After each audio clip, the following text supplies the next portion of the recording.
দেখেন একটা দেশের মন্ত্রী যখন বলে যে সমঝোতার ভিত্তিতে গাড়ি থেকে টাকা নিলে এটা চাঁদা না, মানে ধরুন আপনি যে কোনো মানুষ গাড়ির ড্রাইভারদের সাথে বা কোম্পানিদের সাথে যদি চুক্তি করে আমাকে এরকম টাকা দিবেন, এটা যদি সমঝোতার ভিত্তিতে হয় তাহলে এটা চাঁদা হবে না। তবে যদি জোর করে গাড়ি থেকে টাকা নেওয়া হয় ওইটা চাঁদা। মানে কোন ধরনের মানে যুক্তি দিয়ে গেছে এবার একবার কল্পনা করে দেন। অফেন চাঁদার লাইসেন্স দিয়ে দিচ্ছে মন্ত্রী, এ না যে উনি কোনো একজন নেতা র্যান্ডমলি এসে বলে দিছে এরকম কিন্তু না। উনি জনগণের ভোটে নির্বাচিত একজন এমপি, তারপর হয়েছেন মন্ত্রী। উনি কিন্তু জানেন যে উনার এই কথার পরবর্তীতে জনগণের প্রতিক্রিয়া কী হবে।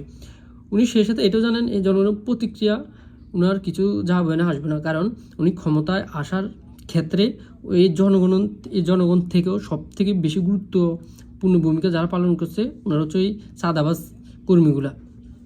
কারণ আপনি দেখেন র্যান্ডমলি চিন্তা করেন, মানে সিস্টেমটা হচ্ছে এরকম, মানে আপনি এই দল বলেন বি দল বলেন যে দলে আসুক, ওই দলগুলো কিন্তু সবার আগে ওদের কর্মীদেরকে প্রায়োরিটি দেয়। আর আপনি দেখেন যে দলে আসুক কেউ কিন্তু এই চাঁদা কিন্তু বন্ধ হচ্ছে না, চাঁদা কিন্তু চলতেই থাকতেছে, মানে যে দলে আসুক।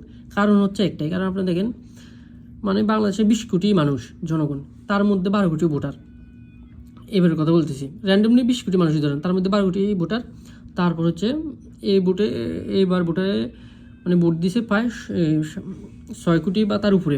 তার মধ্যে একটা দল ক্ষমতা আসার জন্য প্রায় 3.5 কোটি ভোটার এরকম আশেপাশে পাইছে মনে হয়, কিন্তু ও সরকার গঠন করে ফেলছে। মানে চিন্তা করেন 3.5 কোটি ভোটার 20 কোটি মানুষের জন্য একটা দলকে ক্ষমতা নিয়ে এসেছে। আর 3.5 কোটি এই ভোটারগুলো কিন্তু একদম কর্মী না। এবার দেখেন কর্মী কতজন, যেগুলো একনিষ্ঠ কর্মী, এগুলো হয়তো লাখ মানে অনেকে ধরতে পারেন, হ্যাঁ, বা 1 কোটি যেরকম কর্মী। আপনাদের এই 19 কোটি বা যেগুলো বাকি আছে, এই জনগণগুলো কিন্তু ওদের কাছে এত ইম্পর্টেন্ট না। কারণ এই জনগণ বেশি জনগণ দিয়ে কী হবে, কিন্তু ওই যে 1 লাখ 2 লাখ 5 লাখ বা 1 কোটি যে কর্মী আছে ওদের কাছে সব থেকে ইম্পর্টেন্ট হচ্ছে এরা। কারণ ওরা জানে এই কর্মীগুলোই ওনাদের ক্ষমতায় আনতেছে, এই কর্মীগুলোর কারণে ওনারা ক্ষমতায় টিকে থাকতেছেন। সেই জন্য সবগুলো দলে তখন ওদের জনগণ থেকে মানে কর্মীদেরকে প্রায়োরিটি বেশি দেয়। মানে দেন উনি অফেন এসে চাঁদার পক্ষে লাইসেন্স দিয়ে দিচ্ছে, এমনি তো দিচ্ছে না।